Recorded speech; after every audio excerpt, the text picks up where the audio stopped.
Assalamualaikum warahmatullahi wabarakatuh. Kali ini kita mau install ulang CPU build up merek Dell Inspiron 3881. Oke, kita langsung coba nyalakan dulu. Masuk BIOS, tekan F2.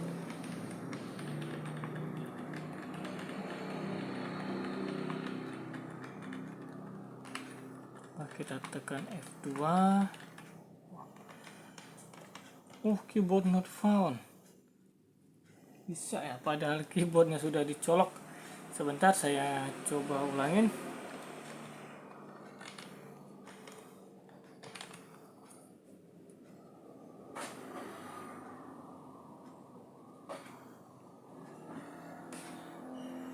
Oke, dia belum masuk BIOS tadi ya, belum sempat, tapi sudah langsung ke sini. Ini tampilan untuk install ulang sebenarnya. Tapi saya mau menjelaskan BIOSnya sedikit, jadi nanti kita ulang lagi. Saya close dulu ya.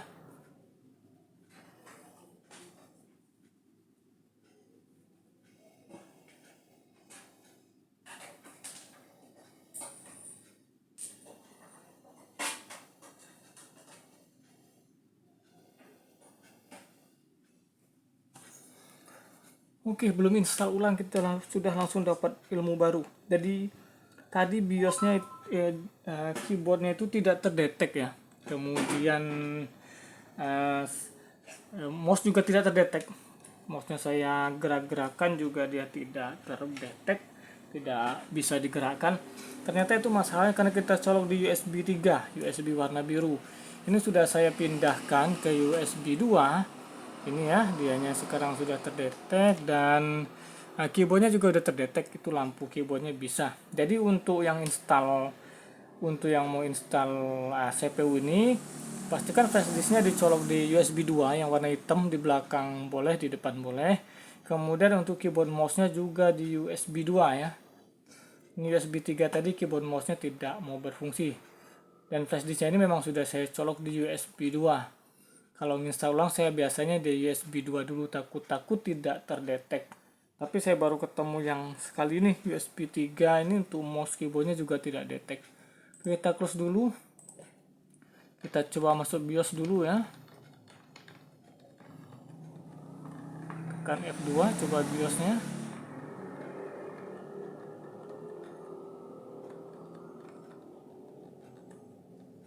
Oke, sudah masuk ke BIOS. Ini di bagian general. Nah, tidak perlu ada yang mau kita otak-atik. Kemudian kita mau lihat ini sistem information, kita lihat speknya dulu. Oke, jadi ini terbaca, semoga terbaca. Maafkan sekali ada garis ini ya, CD-nya hanya untuk service. Jadi RAM-nya totalnya adalah 16 GB DDR4 ya. Jadi ada dua RAM, di slot satunya 8 GB, slot 2 nya 8 GB. Kemudian ini prosesornya Core i7 10700 Gen 10 Core i7. Kemudian kita cek nih, harddisknya ada SATA 1 tera, kemudian ada NVMe nya 256. Jadi ini diinstal ulang karena NVMe nya rusak ya. Asli NVMe nya itu 512 dan harddisk SATA ini tidak ada, jadi ini tambahan. Jadi aslinya speknya itu RAM 16 GB, Core i7 10700, NVMe 512. Kalau saya lihat bawaannya sih tim elite ya. Nah, jadi sekarang NVMe-nya diganti 256, kemudian harddisknya juga ditambah ya. Jadi apa namanya ini 1 tera. Oke, jadi ini untuk speknya. Kemudian kita ke boot sequence. Boot sequence saya ini sudah terbaca, flash disknya UEFI ya, jadi pakai GPT untuk gen-gen 8 ke atas rata-rata GPT memang ya, jadi ini tidak perlu diutak-atik. Tapi kalau di sini yang terbacanya harddisk atau onboard ini dipindah ya, jadi yang atas sekali harus flash disknya karena installnya lewat flash disk. Kemudian ini saja bila perlu diubah, kalau tidak ya tidak. Kemudian date and time sesuaikan dengan jam saat itu. Dan ini kebetulan jamnya sudah benar, jam 11 lewat 11 menit pada malam hari tanggal 27 Desember 2023. Oke, kemudian kita ke secure boot. Secure boot ini, menu secure boot sebelah kiri. Klik dulu untuk secure boot enable, klik. Nah, ini secure boot enable-nya ini jangan dicentang, jadi dibiarkan saja ya. Kalau dia dicentang silahkan dibuang dulu centangnya. Jadi dengan kata lain ini tidak ada yang perlu saya ubah. Kalaupun nanti teman-teman ada yang mau utak-atik, pertama ini mungkin secure bootnya jangan dicentang. Yang kedua jamnya pastikan saja. Yang ketiga boot sequence-nya ini pastikan di flash disk kalau menggunakan flash disk ya, karena ini masih ada DVD-nya. Kalau menggunakan DVD ya silahkan DVD-nya paling atas sekali. Oke, jadi saya exit saja. Sekarang kita mulai untuk install ulang. Ini untuk CPU-nya ini. Untuk LCD ya maksud saya. LCD-nya ini hanya cacat di tengah sini, tapi tadi ada tampilan seperti ini ya, seperti apa nih? Kayak setengah lingkaran mungkin ya, di kanan kirinya itu yang warna putih tadi. Itu bukan bawaan LCD-nya error ya. Jadi kalau teman-teman install tiba-tiba muncul seperti itu bukan LCD-nya error, entah bawaan software mungkin. Ini malah sekarang belum nampil lagi. Tunggu saja, kok belum tampil. Ini saya menggunakan Windows 11. Tidak tahu tadi aslinya Windows apa, ini Windows 10 atau Windows 11, tapi biasanya kalau sudah Gen 10 itu ada sih yang Windows 10, tapi ada juga yang Windows 11, jadi saya pakai Windows 11 saja ya. Jika tidak nampil, saya coba matiin dulu.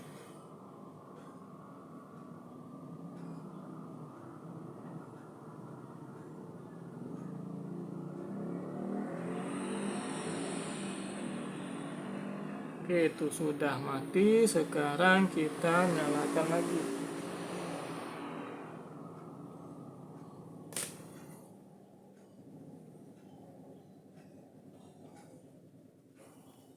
Oke, kita tidak perlu masuk ke BIOS lagi ya, karena tadi sudah sudah setting BIOSnya.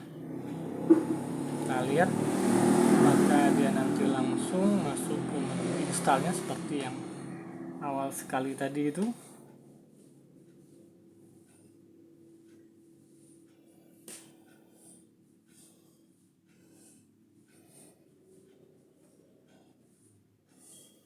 Oke, kita tunggu dulu. Tuh kok kelihatannya ada error ya. Sebentar, apa dari monitornya?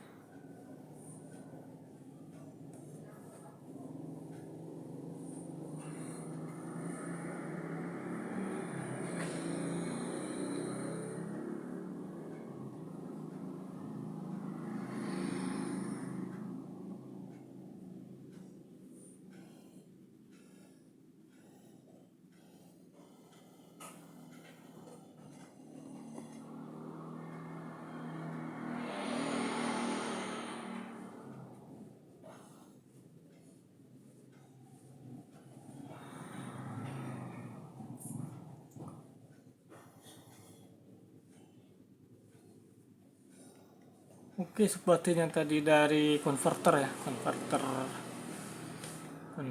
saya tadi saya menggunakan HDMI to VGA, mungkin error, saya ganti dia normal nih. Ini garis ini tidak ada aslinya.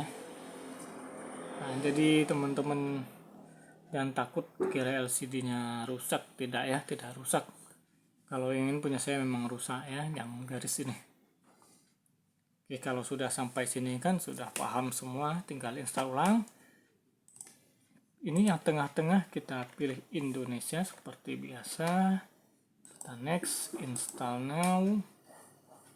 Ini Windowsnya Ori, sebenarnya Windowsnya Ori ini. Tapi ya mau gimana lagi, NVMe-nya sudah drop ke 88% dan tidak bisa diinstal lagi ya. Ini I don't have product key. Nah, kalau menurut saya NVMe itu sangat sensitif. Pengalaman saya turun 2% saja sudah lumayan dia lemotnya. Ini kita centang, kemudian di next. Ini custom. Oke, seperti biasa sekali. Ya, seperti biasa. Jangan sampai salah hapus ini data nih. Ini data nih 1 tera ini. Sampai salah hapus lumayan kita. Ini SSD saya unallocatednya jadi 238,5 ya, padahal 256 GB, terbacanya segini. Kita apply, kita oke. Ingat sekali lagi di bagian sini tidak boleh salah ya. Saya selalu ingatkan jangan sampai salah hapus data. Oke, sekarang kita next saja. Ini ya, di next ini sudah benar, di sini datanya di atas, kita next. Kita tunggu kira-kira berapa menit ini install ulangnya. Ini sudah berjalan 11 menit kalau dari awal tadi ya. Oke, kita tunggu saja ini seperti biasa ya.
This is the country origin. Oke, pilih sesuai negara ya. Indonesia. Bagi yang tinggal di Indonesia, Indonesia. Bagi yang tinggal non Indonesia, ya silahkan sesuaikan negaranya. Indonesia, yes. Ini di US saja. Ini keyboard layoutnya di yes. Oh no, kita skip. Ini I don't have internet. Continue with limit setup. Oke, kita tunggu.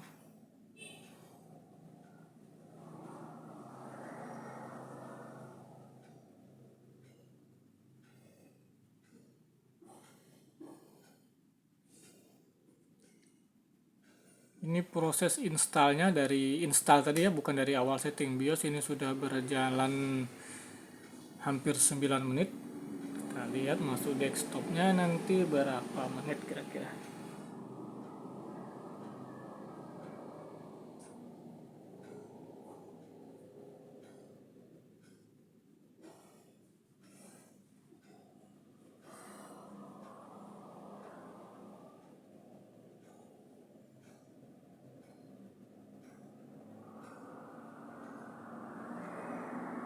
Ini I don't have internet lagi di bawah. Continue with limit setup. Ini mau kasih nama user biasanya, benar kan? Saya kasih nama sesuai CPU nya. Next. Terserah ya tadi ya, namanya apa, password tidak usah. Tapi kalau punya pribadi mau dikasih password juga boleh. Next. Next saja, kemudian accept.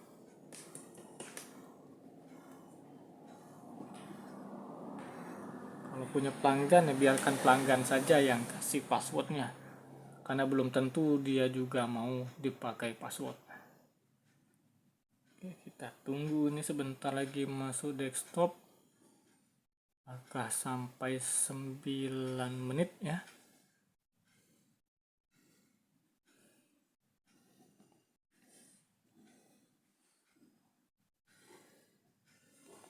Oke, sudah 9 menit lebih. Installnya dari awal install tadi cepat ya, karena tergantung speknya.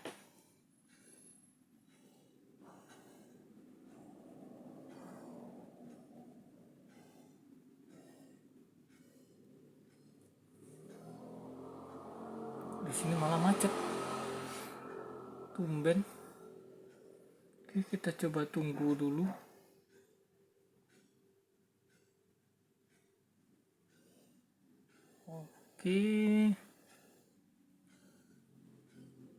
Oke, alhamdulillah ya sudah masuk ke apa namanya ini, desktop, dan butuh waktu ini kurang lebih 10 menit saja. Kalau dari setting BIOS awal tadi butuh waktu 20 menit, 21 menit. Oke, jadi ini sudah masuk ke desktopnya, jadi kita tinggal install yang lain, driver dan program-program. Jadi untuk installnya ini cukup ya. Untuk setting biasanya jangan lupa diperhatikan tadi mana yang perlu diubah, mana yang tidak. Dan biasanya masih menggunakan GPT nih, kalau masih Windowsnya ori tadi menggunakan GPT, jadi Windowsnya dibuat GPT. Oke, semoga bermanfaat. Wassalamualaikum warahmatullahi wabarakatuh.